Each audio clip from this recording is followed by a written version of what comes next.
Hello and welcome to another class today, and we are still discussing the section of the quantitative reasoning, which is arithmetic, and we already started the topic, the number properties. We've done about 2 classes, and this is the third part of the lesson, which is the concluding part of the topic, number properties.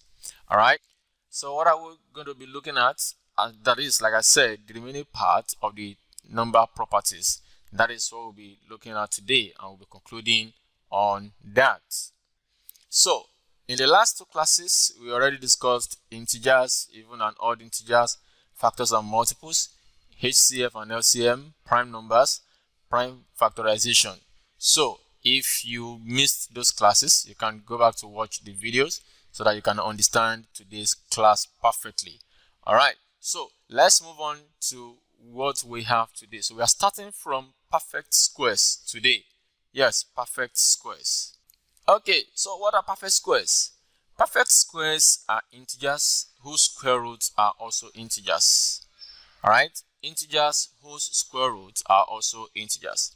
So the fact is, all numbers have their own square roots, but some, their square roots are integers, while for some, their square roots are decimal numbers. But here we're looking at those whose square roots are whole numbers, that is integers. And this is what we call perfect squares. Now, examples are 1, 4, 9, 16, 25, 36, 49, 64, 81, and so on like that.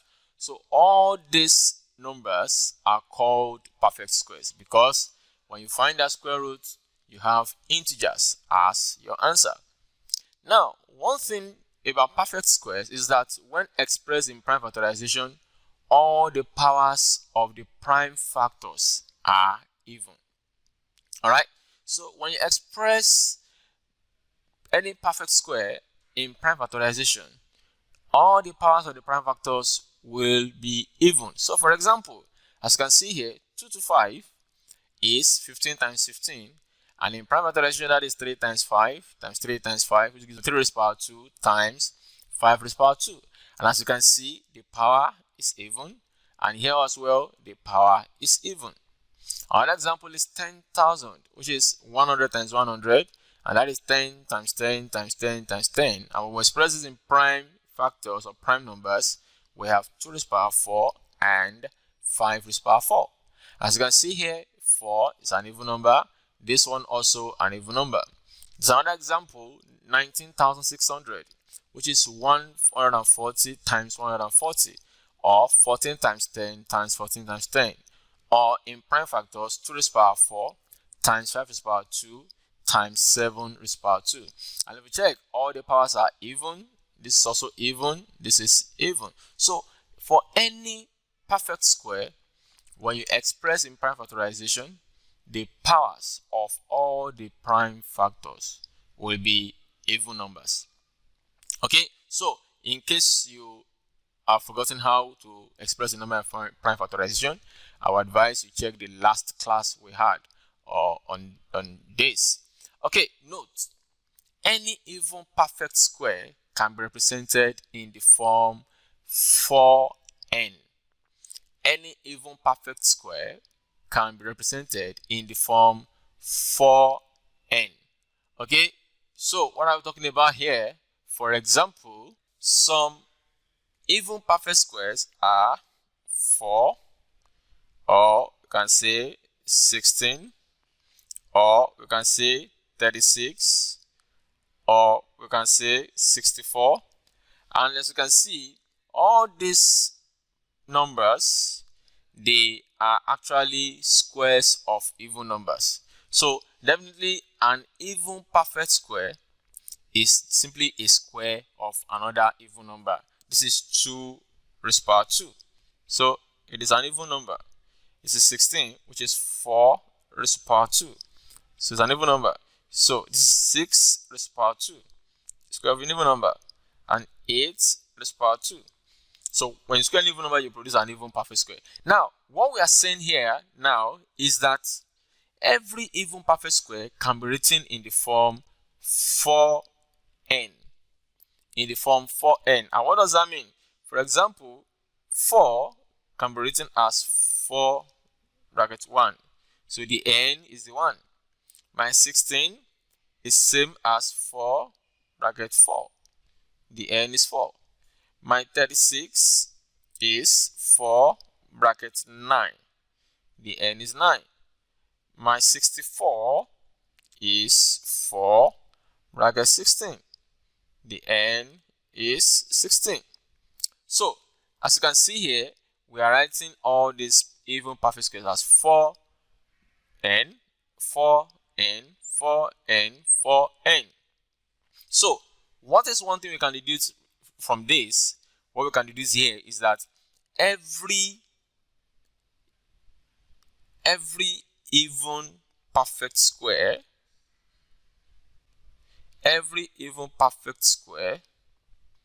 is a multiple of 4. Exactly. Every even perfect square is a multiple of 4 because they can all be written as 4 times something, 4 times something, 4 times something. Okay, and you also notice that all this n that we have here, this is a perfect square on its own, this is a perfect square on its own, this a perfect square on its own, this is a perfect square on its own.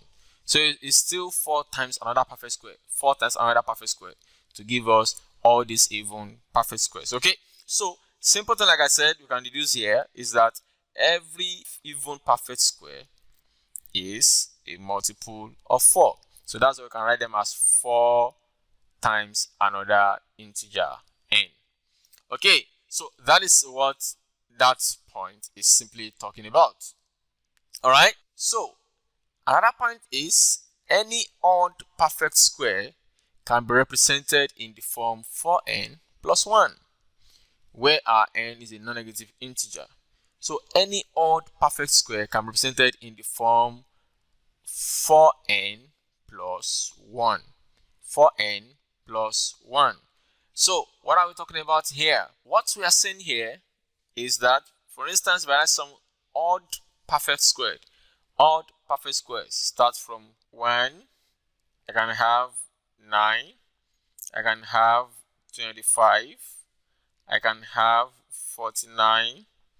I can have 81. I can have 121. All these perfect squares are odd perfect squares. And as you can see, of course, they are squares of odd numbers. Squares of odd numbers. As you can see, 1 squared, 3 squared, 5 squared, we have 7 squared, this is 9 squared, this is 11 squared. Okay, so we are saying that these numbers, these odd perfect squares, can be expressed in the form 4n plus 1. In the form 4n plus 1. And our n is a non-negative number. Alright, that means our n starts from 0. Non-negative integer from 0. So 1 can be written as 4 bracket 0 plus 1. So the n is 0. 9 is 4 bracket 2 plus 1. So the n is the 2. 25 is 4 bracket 6 plus 1. My n is the 6. 49 is 4 bracket 12 plus 1. The n is the 12. Okay, 81 is 4 bracket 20 plus 1. And so on. 121 is 4 bracket 30 plus 1. So as you can see, we can express them as 4n plus 1, where n must be a non-negative integer. So exactly that's what we are talking about here when we talk about expressing odd perfect squares in the form 4n plus 1. All right, so those are the notes we should have at the back of our mind when it comes to perfect squares. Perfect squares. Now we have remainders. Now a remainder is part of an integer that is not divisible by its divisor. Part of an integer that is not divisible by its divisor. So for example, we have 23 divided by 5, and this gives us 4, remainder 3. Now, from what you can see here, we can easily say that we have 23 to be equal to this 4 times this 5 plus this 3. Alright, as you can see, 4 times 5 is 20 plus 3, it gives us 23. So this 3 is part of this 23 that this 5 cannot divide. So that is why we have it as the remainder. Now, this 23 is called the dividend. That's called the dividend. The 5 is called the divisor. Alright, the 4 is called the quotient, while the 3 is called the remainder. Okay, so 23 is dividend, 5 is divisor, 4 is quotient, and 3 is remainder. Hence, according to this equation here, we can say that our dividend, which is the 23, is equal to quotient times the divisor plus the remainder. Okay, so the quotient is 4, the divisor is 5, and the remainder is 3. So this is a simple relation we can use under some remainder questions. Okay, so dividend is equal to the quotient times divisor plus the remainder. So that's just the basic idea or the knowledge of what we call the remainder. Now let's note this point about our remainder. Now, one, remainder can never be negative. Okay, the remainder can never be negative. Even if you are dividing a negative number, your remainder can never be negative. So note that. 2, remainder must always be less than the divisor. The remainder must always be less than the divisor. So for instance, if I am dividing my number by 5, that is, if my divisor is 5, then my remainder must either be 0 or 1 or 2 or 3 or 4. So my remainder must always be less than my divisor. So if I'm dividing by maybe 2, okay, then my remainder can either be 0 or 1. Okay, so the remainder must always be less than the divisor. So you can't be dividing by 5 and you say your remainder is 5, or dividing by 5 for the remainder is 6. That is wrong. So remainder must always be less than the divisor. Okay, point number 3. If an odd integer is divided by 2, the remainder is always 1. If an odd integer is divided by 2, the remainder is always 1. Okay, so for instance, 5 divided by 2 is equal to 2 remainder 1. So our remainder is 1. 17 divided by 2 is equal to 8 remainder 1. Okay, 37 divided by 2 is equal to 18 remainder 1. Okay, so anytime we divide any odd number by 2, we have a remainder of 1. Alright, so that is what our point is saying. Alright, so point number 4. If an integer is divided by 10, the remainder is the last digit of the integer. Okay, if an integer is divided by 10, the remainder is the last digit of the integer, or what we call the unit digit.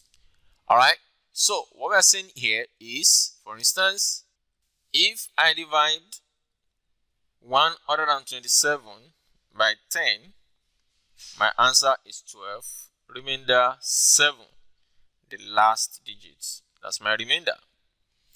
If I divide 4182 by 10, my answer is 418, remainder 2.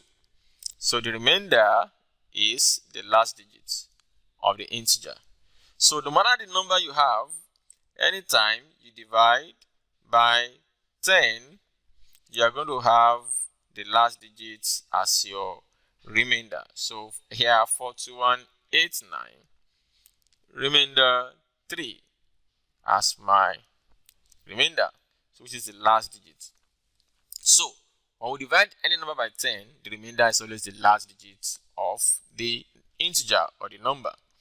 Okay, so another point is, if an integer is divided by 5, the remainder is the last digit if it is less than 5.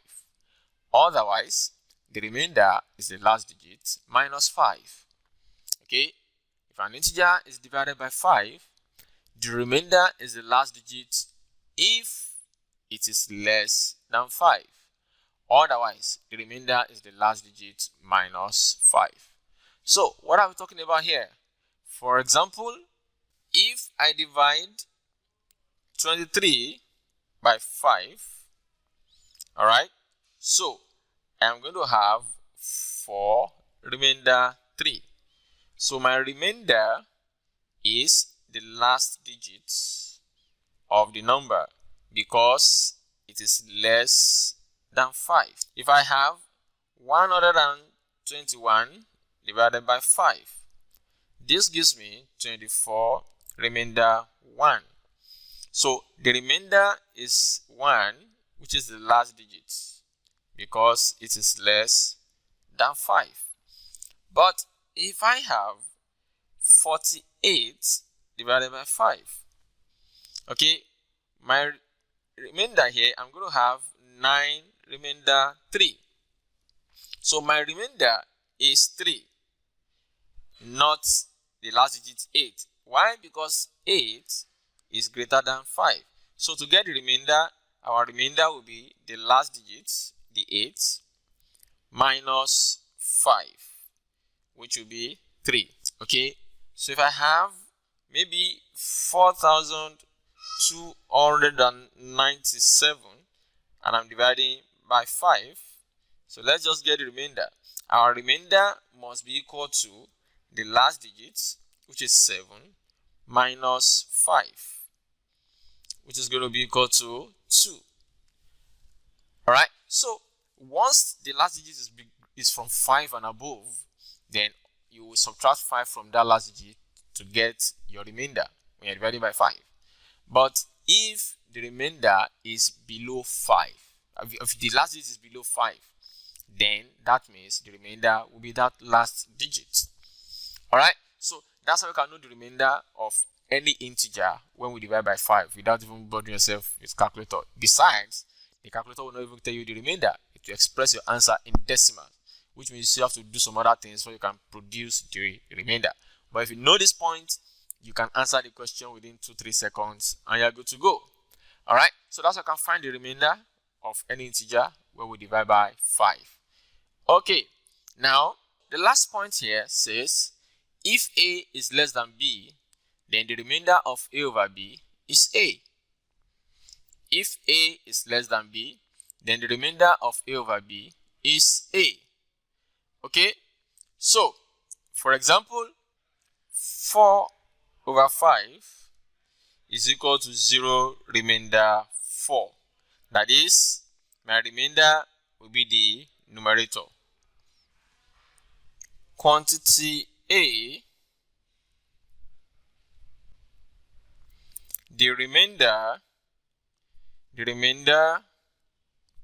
of 3 over 5 and quantity B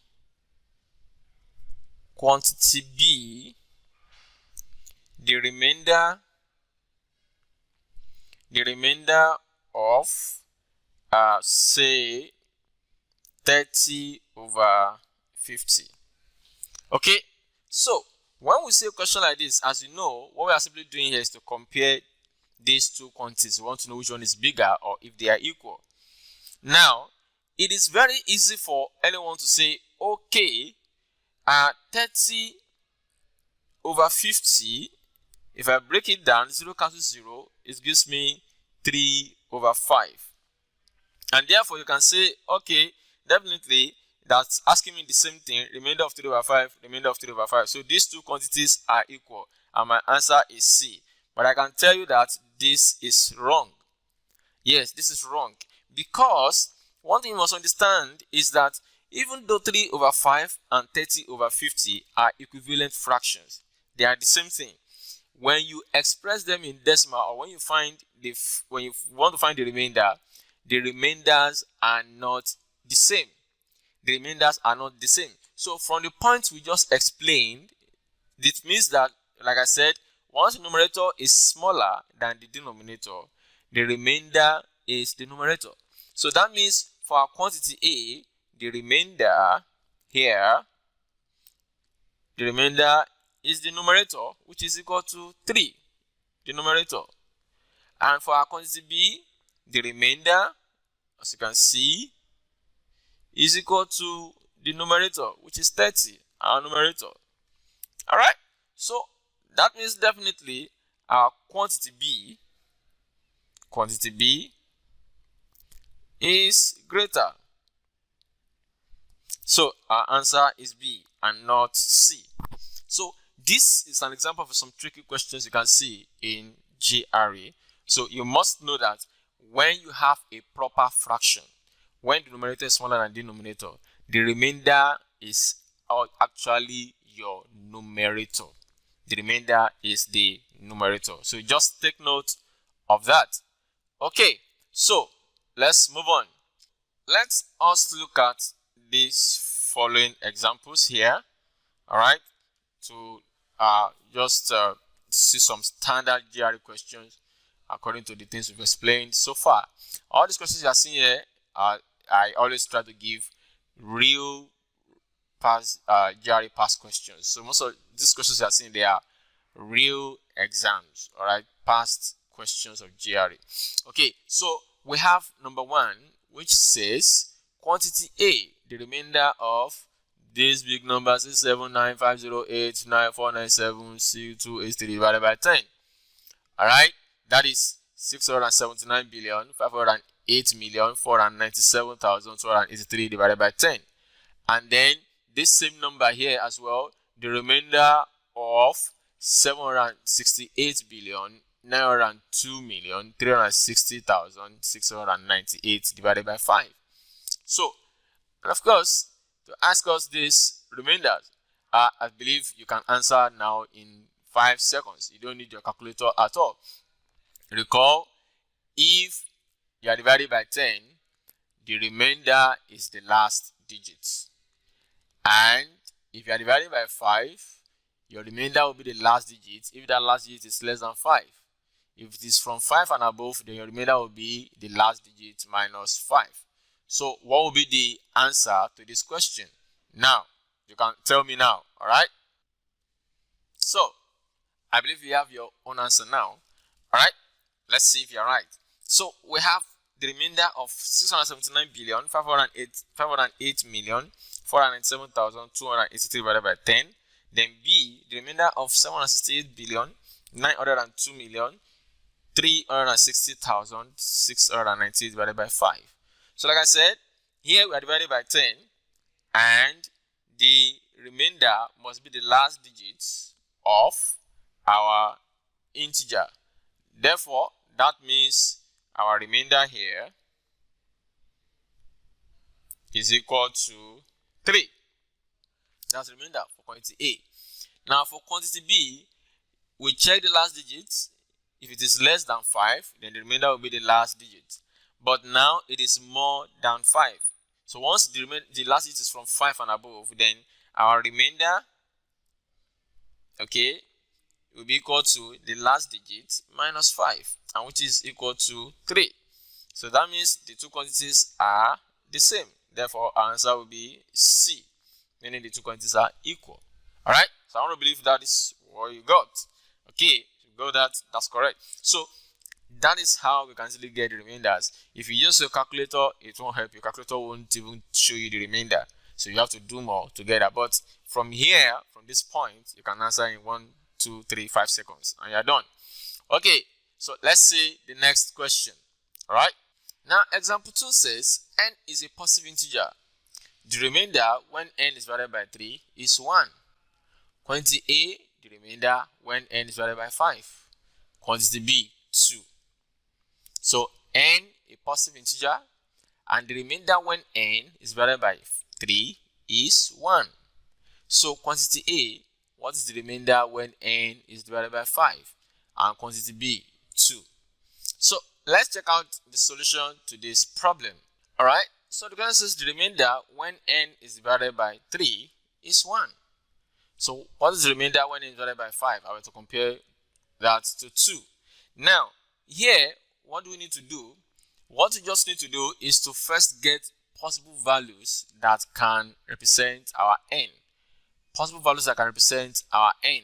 And what do we mean by that? That is, I will think of numbers that I know that if I divide by 3, I get remainder 1. If I divide by 3, I get remainder 1. Because the remainder when is divided by 3 is 1. So that means my n starts from where? From 1 itself. Because when we divide 1 by anything, we get 0 remainder 1. Right? 1 divided by anything, let's say 1 divided by 5, that gives us 0 remainder 1. So that means 1 is the first number. So if I divide my 1 by 3, I get 0 remainder 1. So that means 1 actually, since my n is a positive integer, 1 is the smallest possible value for my n. Okay, so what are the other possible values of my n? Okay, you can tell me now. Of course, we have 4, because when you divide by 3, you have 1 remainder 1. Another one is 7, because when you divide by 3, you have 2 remainder 1. Another one is what? 10. When you divide by 3, you get 3 remainder 1. So all you need to do to get more of these numbers is just be adding that divisor, that 3. So I'll just be adding that to the previous number to get the next. So plus 3, another one will be 13. Plus 3, another one will be 16. Plus 3, another one will be 19. Plus 3, another one will be 22, and so on like that. All these numbers, when you divide them by 3, you get remainder 1. So that means my n could be 1, could be 4, could be 7, could be 10, could be 13, could be 16, could be 19, and so on. Now, quantity A says, when n is divided by 5, what is the remainder? So that means if my n is 1, then if I divide by 5, so 1 divided by 5 will give me 0 remainder 1. So that means when my n is 1, I have remainder 1, which means this will be 1. And quantity B says 2. Therefore, quantity B greater. That is what this is telling me. That is what my n is equal to 1 is telling me. What if my n is 4? That means 4 divided by 5. What do I get? 0 remainder 4. So in this case now, I am having my remainder to be 4. So meaning this now 4, and quantity B says 2, telling me that quantity A is now greater. So of course, when you are getting an inconsistent answers like this, A or B saying another one is saying C, that simply means what? this cannot be determined.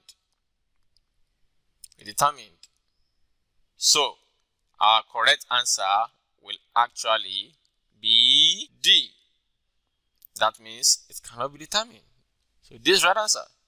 Because when n is 1, we have 1 divided by 5. And the remainder is 1. That says quantity B is greater. And when n is 4, we divide by 5, we get 0, remainder 4. And that simply means quantity A now greater than B. So which one do we go for? That simply means cannot determine it. That means the answer will be D. So that is the solution to that example 2. Alright, so let's see this example 3, which says K and N are positive even integers. So quantity A, the remainder when K squared plus N is divided by 2, and B, the remainder when K raised to power N is divided by 2. Alright, so let's see what the solution of this will be. You can try, pause the video and solve the question yourself, and then continue to see what the right solution is, if you are right or not. Okay, so now because it says K and N are positive even integers, that's what you need to know there. Positive even integers. Okay, positive even integers. So which means your case is a positive number and an even number. N is also a positive even integer. Now quantity A says the remainder when K squared plus N is divided by 2, and B says the remainder when K raised to power N is divided by 2. So the simple thing here, if K is even, then obviously K squared is also even. Remember, that means even times even, which gives you even.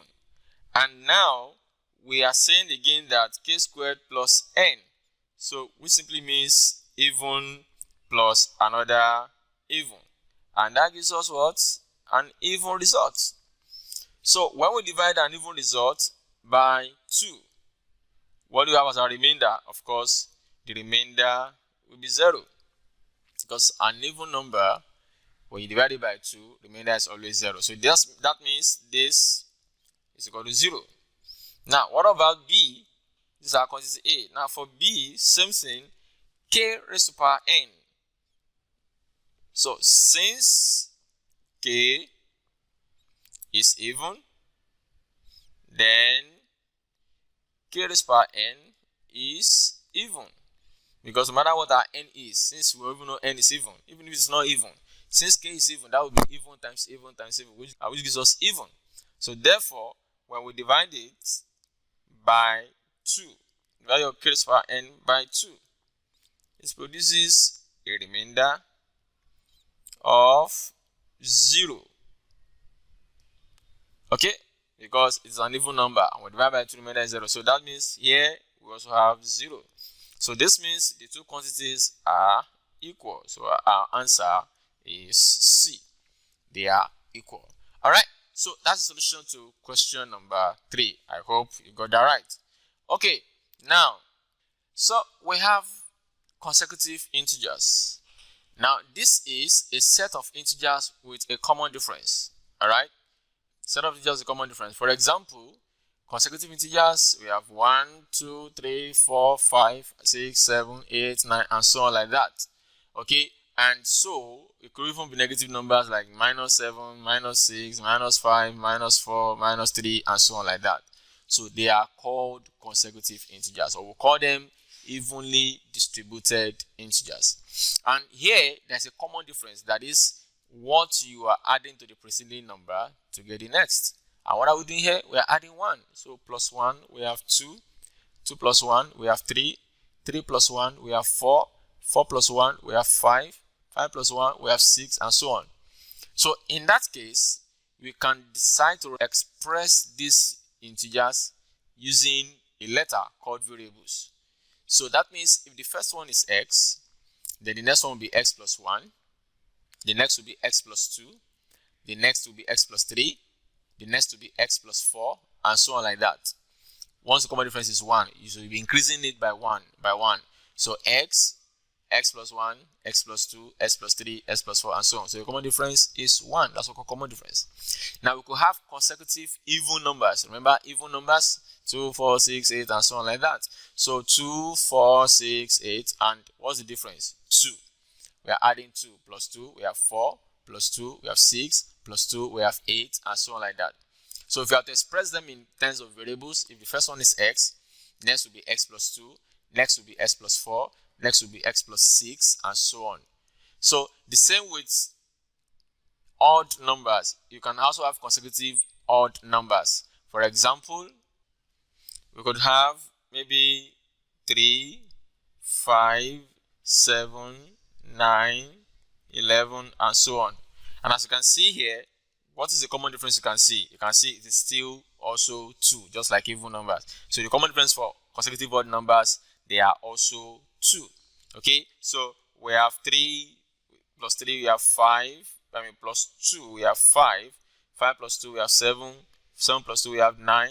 9 plus 2, we have 11. So meaning the common difference is 2. So if you want to express in variable, you can simply have, if the first one is x, the next one is x plus 2, the next is x plus 4, the next is x plus 6, and so on like that. So the same way we can express even consecutive integers in terms of variables, we can also express for odd integers. They have the same common difference of 2. Okay, so just note that, because some students, when they hear consecutive odd integers, then they begin to think of common difference of 1. No, it is always common difference of 2 as well. Okay, so another example is consecutive multiples of 7. So like 7 plus 7, which is 14, plus 14, 7 we have 21, plus 7 we have 28, and so on like that. So we are adding 7. So that means the common difference will be 7.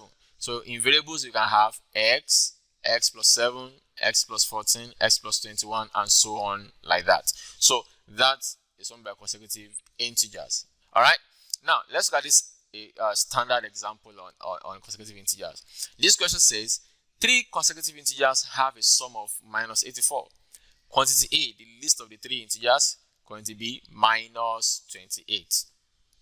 So the sum of the 3 is minus 84. So A, what is the list of the integers, and B, minus 28. So let's see how we can solve this problem. All right. So the question says sum of 3 consecutive integers is minus 84. So quantity A, the list of the 3 integers. B, minus 28. So first we need to do here is to see how we can express the 3 numbers in terms of variables. So when it says consecutive integers, so it's not consecutive even integers, or consecutive odd, or consecutive multiples of 3, or consecutive multiples of 5, or consecutive multiple of whatever. So when we just have it as consecutive integers, it means the common difference is 1. All right. So if the list is x, then the next one must be x plus 1, and the third one must be x plus 2. So this means x plus 1 plus x plus 2 is equal to minus 84. So the sum, minus 84. So we add the x together, so we have 3x plus 1 plus 2, giving us 3, and that gives us minus 84. So this means 3x will be minus 84 minus 3, and that means 3x will be equal to minus 87. Therefore, our x will be minus 87 divided by 3. So which means x is equal to minus 29. Minus 29. So that is the list of the 3 numbers. Okay, so our x is minus 29. So that means the next one, x plus 1, will be minus 29 plus 1, which will be minus 28. And the biggest of them, x plus 2, will be minus 29 plus 2, which will be minus 27.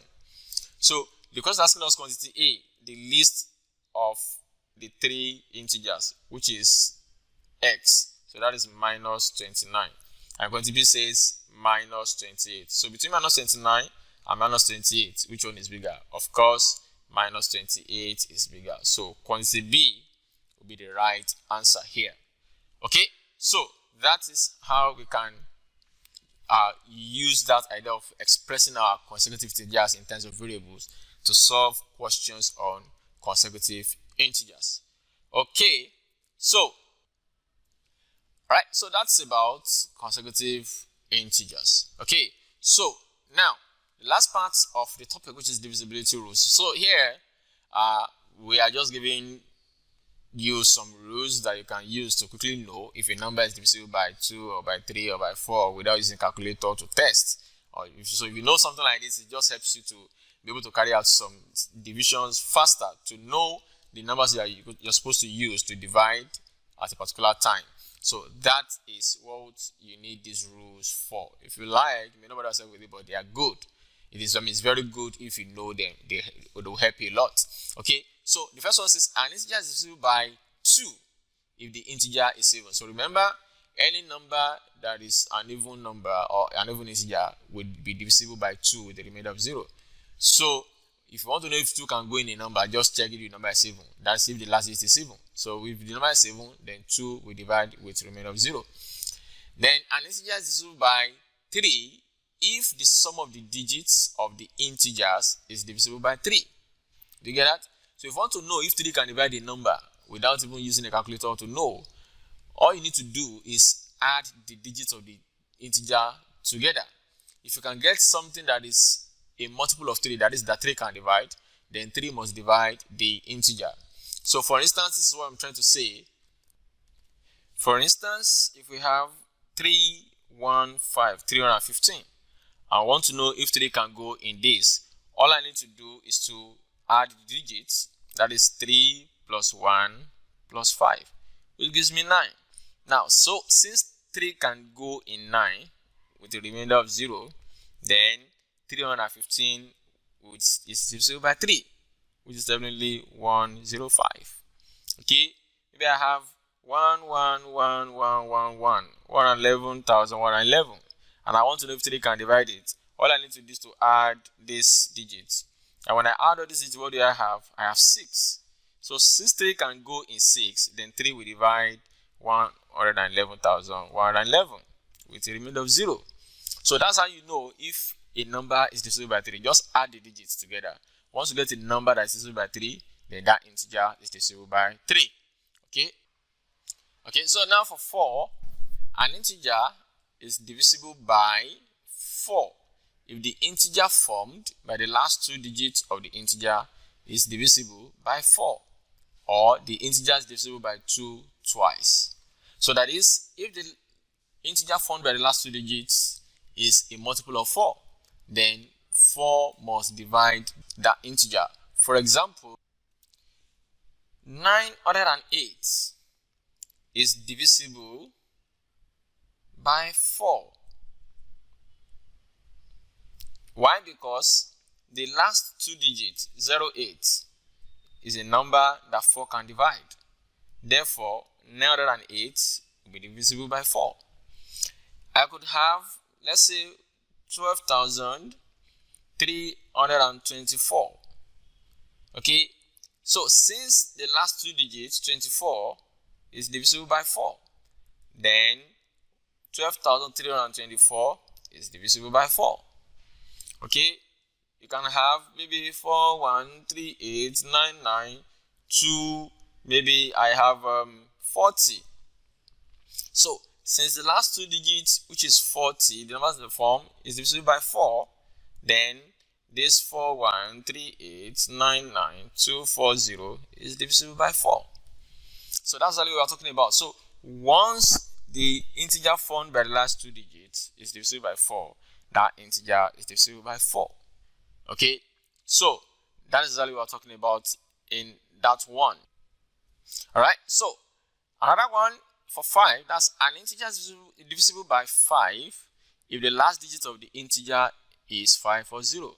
So any number that ends with 5 or 0 is divisible by 5. Once 5 is the last digit or 0 is the last digit, 5 must divide it. That's simple as that. For 6, an integer is divisible by 6 if the digit is divisible by both 2 and 3. So all you need to do here is to combine the rule for 2 and 3. So that is, first check, is that number an even number? So if it's an even number, that means 2 will go in it. Now, check again if the sum of the digits is divisible by 3. And if that is true also, then that number is divisible by 6. Because since 2 can go in it and 3 can go in it, and 2 times 3 will give us 6. Definitely 6 will divide that number. So this rule combines these two rules. The number must be even and 3 must be able to divide it. So that means 6 will go in that number. Alright, 8. Okay, you may say, what about 7? Yeah, the rule for 7 is not too straightforward, and that's why we don't really talk about that actually. Okay, so now for 8, if the number formed by the last 3 digits of the integer is divisible by 8, or the integer is divisible by 2 tries.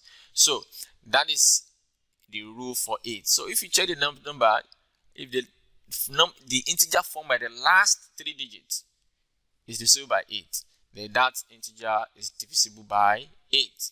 For example, 9008, for instance, is divisible by 8. Why? Because the number formed by the last 3 digits, 008, which is the same thing as 8, is divisible by 8. So definitely 9008 is divisible by 8. Alright, remember that will be 0. We could have maybe 411,000 and maybe 800. Okay, so since we have the last 3 digits to form a number that is divisible by 8, then that means this number is divisible by 8. It's as simple as that. We could have maybe any number you can think of, maybe 29,032. Okay, so the last 3 digits, that's 32, which is the same as 32, is divisible by 8. So automatically this number is divisible by 8. So once we can form an integer that is divisible by 8 by the last 3 digits of that number, then it is divisible by 8. Okay, now for 9, the rule says if the sum of the digits of the integer is divisible by 9, it's just like that of 3. So when you add the digits together and you can get a number that is divisible by 9, then 9 must divide that integer with a remainder of 0. So when you add all the digits and you can get something like 9, or you get something like 18, you get something like 27, you get something like 36, a number you know 9 will divide, then that means 9 must go in that number. And the last one is for 10, any number that ends with 0. 10 is the last digit, 10 must divide it with a remainder of 0. Because remember, when you divide the number by 10, the remainder is the last digit. So if the last digit is 0, then 10 will go evenly in that number. So these are what we call divisibility rules that we use to quickly carry out, or to know the numbers we can use to carry out our division and divide faster. Okay, so this is all about the number properties, which is the first topic under arithmetic. So you've been able to break the whole lecture or the whole topic under 3 classes. So I've been able to cover everything. So I will invite us to go through the videos again and practice more questions on the topic, and that will help us to be able to understand what we'll do from the next topic. All right, so that's the end of number properties. Thank you guys for being there, and we'll continue with the new topic from the next class. So see you then. Bye.